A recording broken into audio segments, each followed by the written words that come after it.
Good morning guys and welcome to 5th Generation Hobby Shop. Welcome to another unboxing and testing. Shoutout po natin si Sir Herald Clint ng Palawan. Sir, welcome to 5th Generation Hobby Shop. So ngayon ang ating re-review is the Glock 17. This is the Glock 17 Deluxe Airsoft Pistol by Umarex. This is licensed by Glock. Ito yung kanyang owner's manual.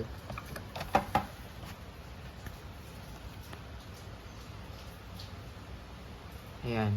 Glock 17 Airsoft Gun. This is the Glock 17 Deluxe. Ito po yung specs niya.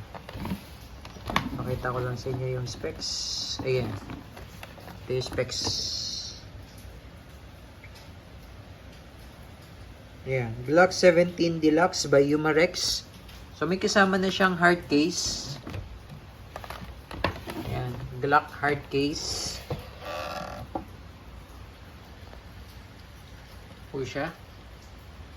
Ayan, Glock 17 Gen 3 Deluxe. With full markings. Sa grip meron siyang markings. Sa slide meron din siyang markings. Ayan, meron siya Picatinny rail for flashlight. Ayan, standard sight Glock.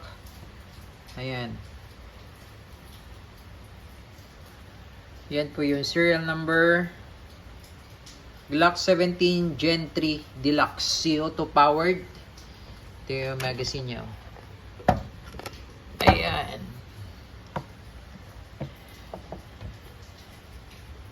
Ayan yung magazine niya.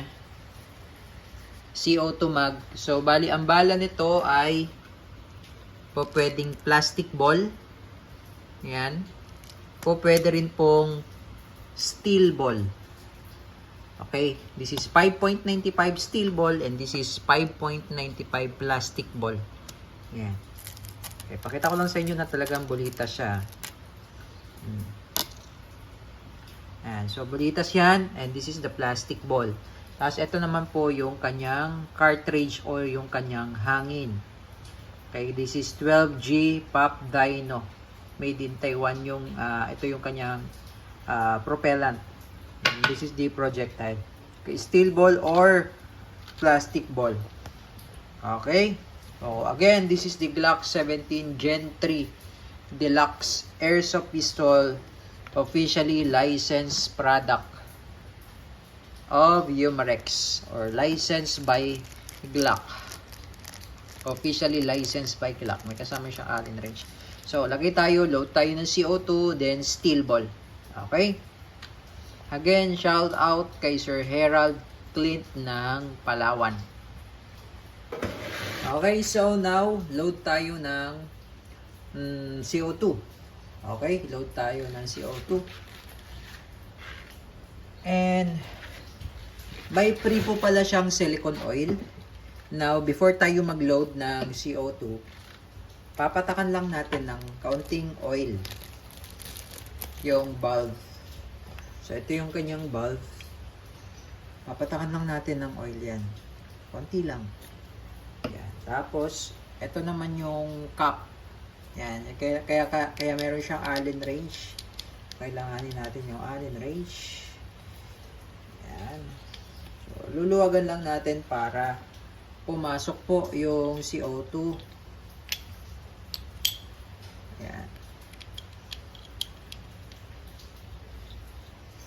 Okay, so kailangan lang po dito mabilis po ang pagpihit.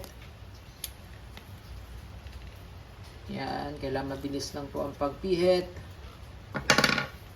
Tamang higpit lang po tayo. Tapos hihigpitan ko na rin yung valve niya para intact tayo. Lagyan ko lang siya ng oil muna.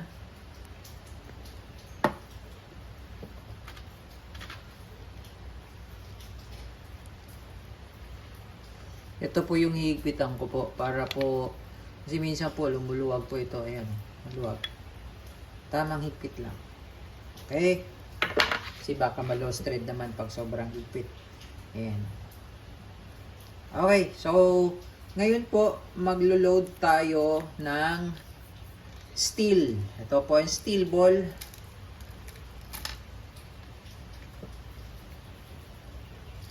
Lalagyan lang po natin ng dalawang steel. Ayan, steel ball. Ay. Laglag. Yeah, ay. Yun. Okay, so testingin natin using the steel ball. Again, this is the Glock 17 Gen 3 Deluxe. This is airsoft pistol. At dahil nga CO2 powered siya, you can use steel ball or the plastic ball. Okay?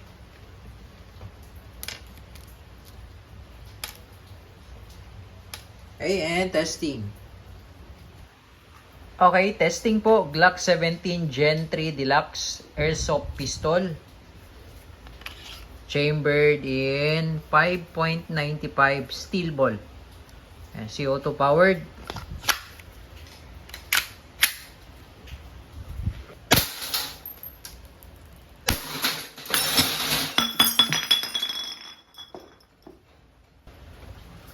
Ayan, so nag-open slide siya. Okay, then hatak nyo lang, release. So ito sir, normal lang yan, nagkakaroon talaga siya ng scratches dahil sa reciprocation. So nagkakaroon kasi sila ng contact. Okay, that's normal. Glock 17 Gen 3 Deluxe.